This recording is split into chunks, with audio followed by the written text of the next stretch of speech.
Hi, my name is Nora Kennedy, and I'm here today to talk about CA release automation, specifically how GM Financial has implemented it using shared components. To give you a little overview about this case study and what we'll be talking about is a little on GM Financial as well as myself, the phases of moving through release automation, how we implemented our shared components, some tips and summary, and then questions at the end. So a little bit about me. I've been working at GM Financial for 3 years now. I work on the tooling team. I started off working on the applications, individual ones that are critical to the business. And recently we've moved more into being a tooling and automations group that helps put together the standards for code and code build and release. So before we kind of dive into what we did, you kind of have to understand where we were. About 6 years ago, we were acquired by GM. Previously, we were just AmeriCredit and only did subprime loans. Since then, we've moved into 5 different product lines as well as international operations. And that's a lot of expansion for what used to be a 100-people company. So now we're at 1,200 for IT organization, and that's led to a lot of issues with knowledge gaps in the teams and miscommunication between the teams and just general issues with the environments.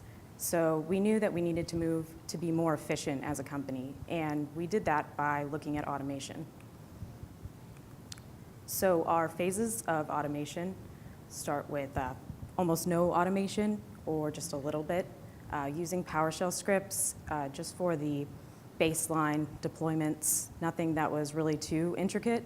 And we did show a lot of value with that, but not an enterprise level amount of value. We started looking at CA about August of last year and did a proof of concept. Once we picked a single business service, and it took us about 1.5 to 2 months to set up. We were able to take a deployment down from 3 hours to 3 minutes, which is really dramatic and pretty awesome. So we knew we wanted to go with CA as a product, but we couldn't do 2 months of setup time for each application. We had to come up with something better to do. So we started with that thought last year at CA World and talked to other customers, went to whatever groups that we could, and determined that shared components were the way to go for that. So we spent most of this past year implementing those shared components, and finally we're starting to move into this update area where we actually can improve upon our shared components and increase the efficiency, not just by using automation, but within our automation. So to show you kind of that timeline,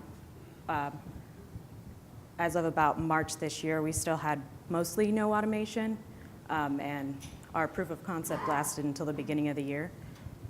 Around July of this year, we actually kind of started finishing our shared component implementation, at least the baseline. And about June, we actually were getting into that update area. This kind of makes sense on the next slide if you see how our deployments increased drastically when we actually were able to implement these shared components into our environment, as well as have more resources on our team. In May, we had a pretty big jump along with June, which really corresponds to when we were able to implement shared components. To kind of show how our software development pipeline goes, it kind of makes sense to see the overall view. We have first business sends a request, and then it goes to our development team to design and put in that code request. And we use TIBCO BusinessWorks. I don't know how many other customers here might use that, as well as Visual Studios to send that out. Once they finish building, they'll check that code into TFS, and Jenkins will automatically pull that code every 5 minutes. And it'll compile and build everything on the developer side. We have a chained Jenkins job to that developer job that will actually prep everything for release automation and put it in the way that we expected in a standard format, and then send over to RA. automatically and deploy out to dev. From there, we also have a database script that'll run and send over information to our ticketing system that new build has been deployed out, and our developers can go into our ticketing system and actually request another deployment to QA if they wanted to, or with whatever build number that they use to build in Jenkins. So we also keep all of our approvals for our deployments in ServiceNow at this point too. Depending on the application, we're still in progress. We also have a test integration with some of them using dev test and application testing as well. So I keep talking about shared components, and I think it's kind of important to understand what is a shared component. And it really is it's a function and a part of the design process in release automation that it's a reusable process and a deployment. You can create a deployment standard flow with it. Basically, you could take any type of deployment that you might have within your company, IIS, a Java-based product, whatever else, and put together the deployment steps that you would expect to run in that various type of deployment. It kind of enables you to push that type of deployment out to all of your applications within your organization. So your specific type of shared component that you would leverage at your company would vary depending on where you're at and what you use and what you deploy. So for us, we have our standard process on how we define what a shared component is and how we use it and implement it into our environments. First, we identify what should be a shared component. Then we standardize that shared component into our environment and integrate it into our environment, and then try to constantly update that shared component so we're having the most optimal image. So to go more in depth on identifying a shared component, we first look for something that's a repeatable process, whether it's copying in code onto the servers, or setting up a new IIS site, adding a web application, something along those lines. Once you determine exactly what should be a shared component, we start to build out kind of a perfect image of what that should be. So whether it's in a deployment, you would start with copying the code, then updating whatever configurations, installing the new service, starting the new service, confirming the service works, and then emailing out that it completed successfully. After we identified those key components, we look at RA to see what actions are already available to use as part of our deployment process.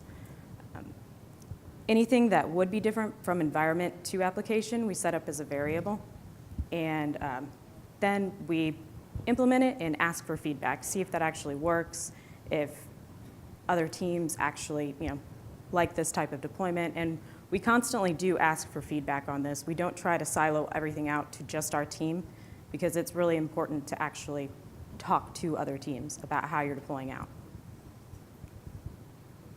The next step is standardize. We set up build integration between all of our deployment processes, and we create standards across the board on how we set up these shared components.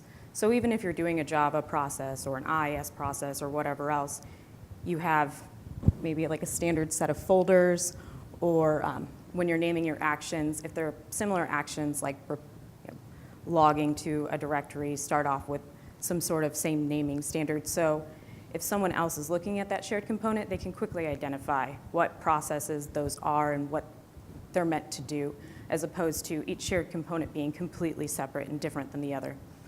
It just makes it easier to identify and document, and someone to quickly come in and know what you're doing and not just have to start going line by line decoding everything. We try to use as much common names as possible in all of these setups as well. And we also try to look to make sure that our deployments are fitting our own just organizational standards. If we have a set way that we deploy, or have a site set up with certain authentication set, that's how we set up our deployment.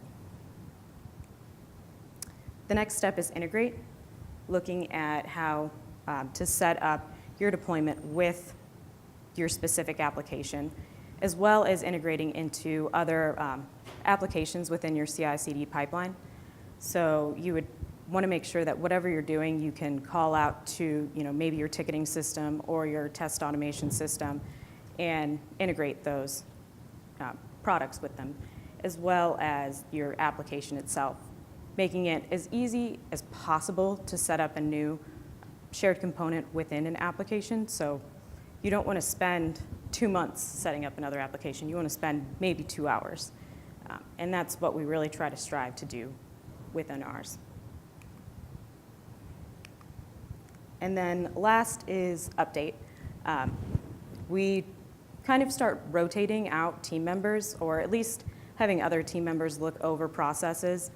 There's been a lot of advancement within our individual deployments by rotating out or having that second pair of eyes, and it not just being one person doing these deployments or setting up the configuration and being the evil mastermind behind the deployments. So I know Bennett Gross, my partner that's here, he's actually looked over a lot of my configuration, and it's not always fun hearing that something's not the best, but there's been so many process improvements just because of that it's just extremely helpful.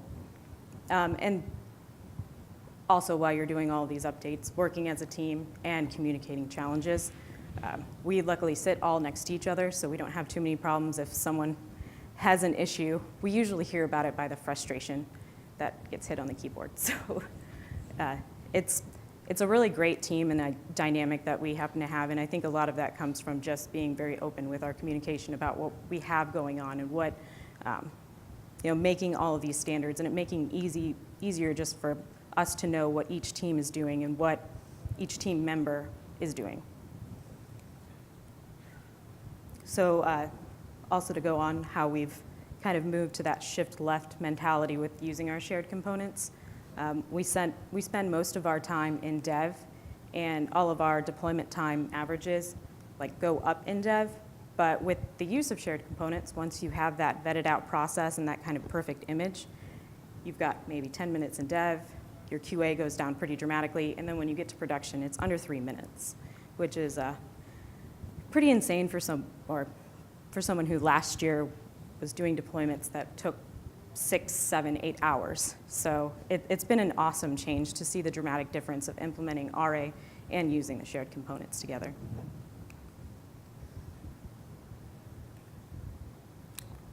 So some tips.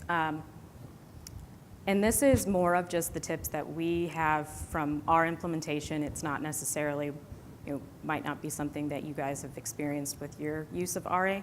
But the first one is don't overuse looping. We did that to ourselves, and we found that if you loop inside of a loop inside of a loop, and you have 3 artifacts, you are restarting your service 27 times. So really don't do that.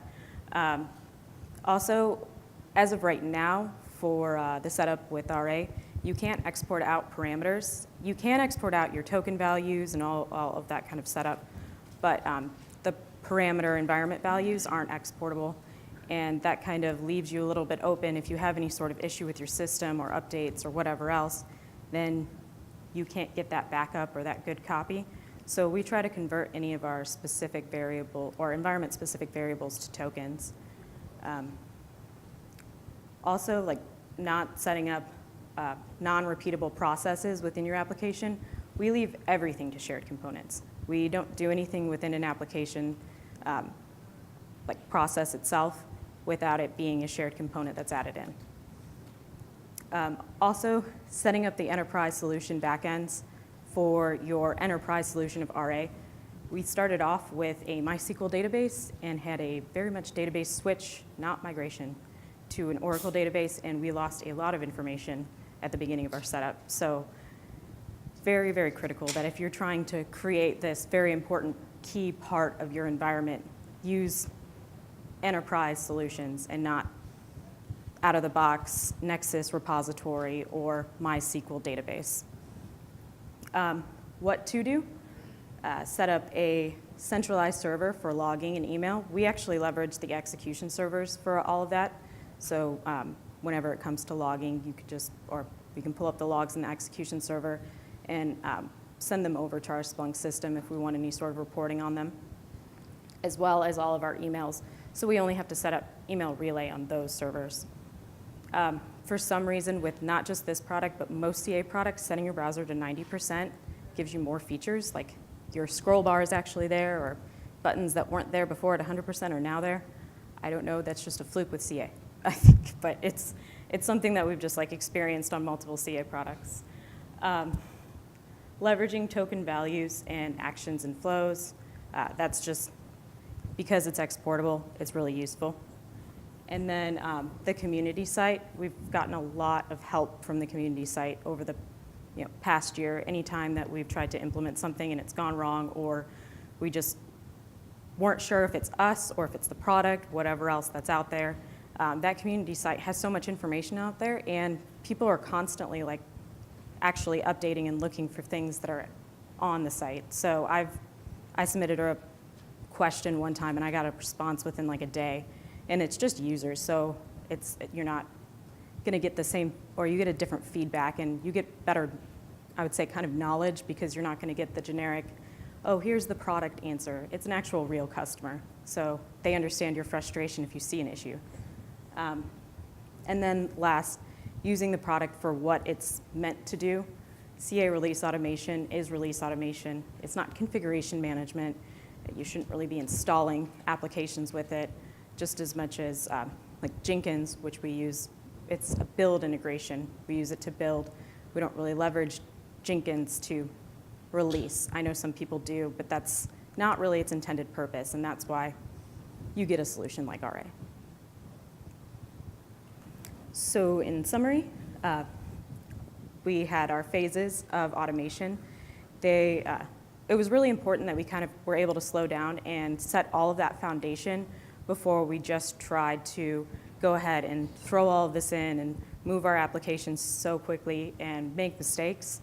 We had time to actually vet out our processes, and it was a really good experience, actually just working with other teams and getting more teams involved. It was pretty helpful.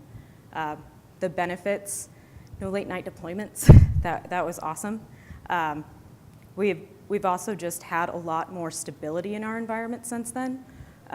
And we've actually even found issues in our environment, like whether our production instance happened to have a different .NET version than QA. Yep, that was one of our fun deployments. And we've also had little things where updates weren't installed or whatever else that has stopped us from a deployment. But that goes back to the beginning, where we were looking for something to help us be more efficient, and we've really been able to do that with this implementation. And the overall outcome, just the stability and visibility. We can actually see what's going on within our systems, and we can actually show other teams what we're doing and provide value, but not just say we're providing value. And that's pretty important, because a lot of the time you get this blame game at work where someone says, okay, well, I'm doing this and I'm super busy and I'm slammed and I don't have time. With RA, you can kind of show what you're doing, and you can show that value that you're providing to all of the stakeholders that are connecting to your team. So, questions? When you guys were rolling this out, I have a customer that's automotive/technology as well, and they are looking at CI/CD, implementing Jenkins, and one of our recommendations is that we thought these things should be done in parallel, so that you don't have to kind of orchestrate that later. Can you kind of give us a little bit of your story on how you integrated with Jenkins? Do you wish you would have done it at the same time, if you didn't, et cetera? We actually did set up Jenkins and RA right at the same time. They were both in POC together. Okay. So part of the reason why we went with Jenkins is because we already integrated it with RA.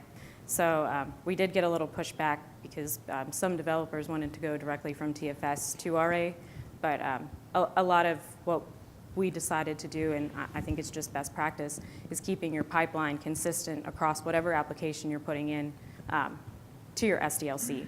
Now, sometimes you might vary on your testing software or whatever else, but if you're using a build software, use that build software, and if it's going into RA, use TFS, Jenkins, RA. Don't try to mix it up and have multiple things that are trying to hit your different systems, because once there's an issue, you're going to be troubleshooting multiple paths.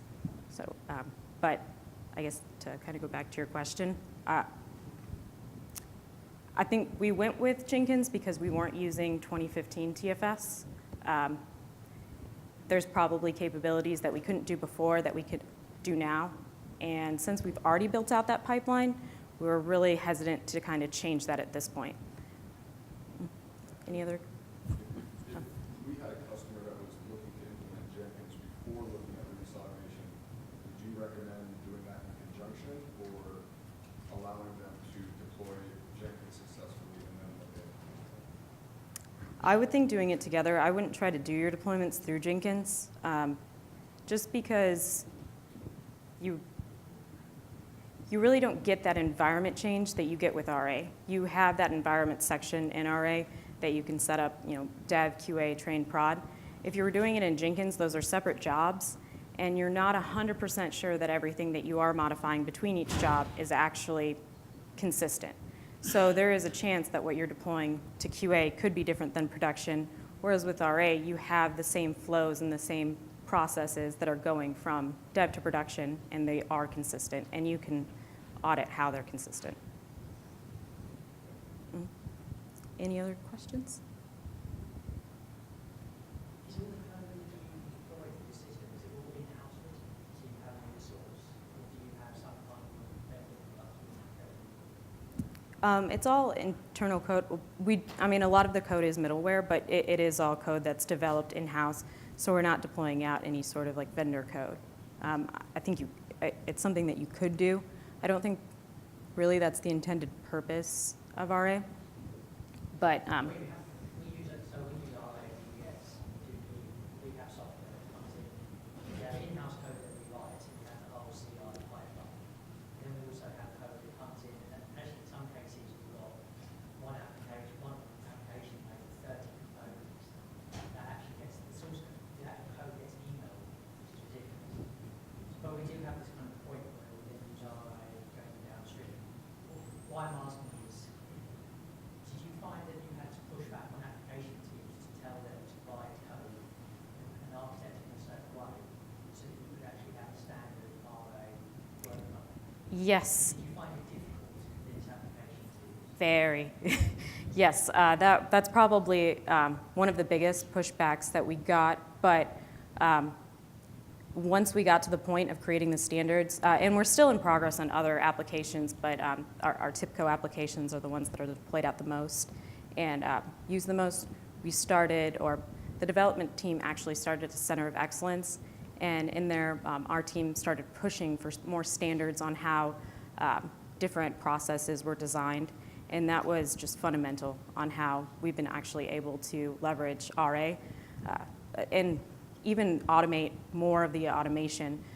Some of the scripts that we've been able to leverage in Jenkins, like the managed scripts, we've been able to actually generate a token manifest out of all of their applications that they have deployed out. So it's pretty cool. So we don't have to worry about making sure we're missing a token or anything along those lines when we're deploying. So standardizing is the most critical. And I think actually the developers might have not liked it in the beginning, but now that their code is a lot more, standard even between teams, they can actually look at it and see if there's an issue.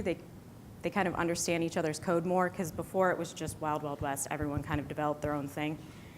And there's a lot more shared libraries and shared knowledge on it. Anything else? Question. So we're working on the same problem right now. Middleware team getting the ID that is going to be allowing us to load software into the WebLogic, for example, and multiple WebLogics of different locations, things like that, permissions. How did you guys resolve that on your side? Did you guys work with security to get like a ID that has all kinds of permissions? RA can deploy to any instance of WebLogic anywhere on any server. How did you guys solve the problem? So we leverage the tokens between environments, so there isn't any universal account. We discussed that, and honestly, we would have to reconfigure our environments, which might be more of a hassle than just having them separate between the environments. But some of the features that we use in our shared components are actually convert a token value into an internal parameter. So we can just pass those as part of our deployment instead of having to set up parameters. And we leverage that for most of our username and passwords that might be different from dev to production. So when you set up your agent on the servers, what credentials do you use there? Local, just the local system. Mm. Any other questions? All right, I think that's it. Thank you guys for coming, and I hope it's helpful.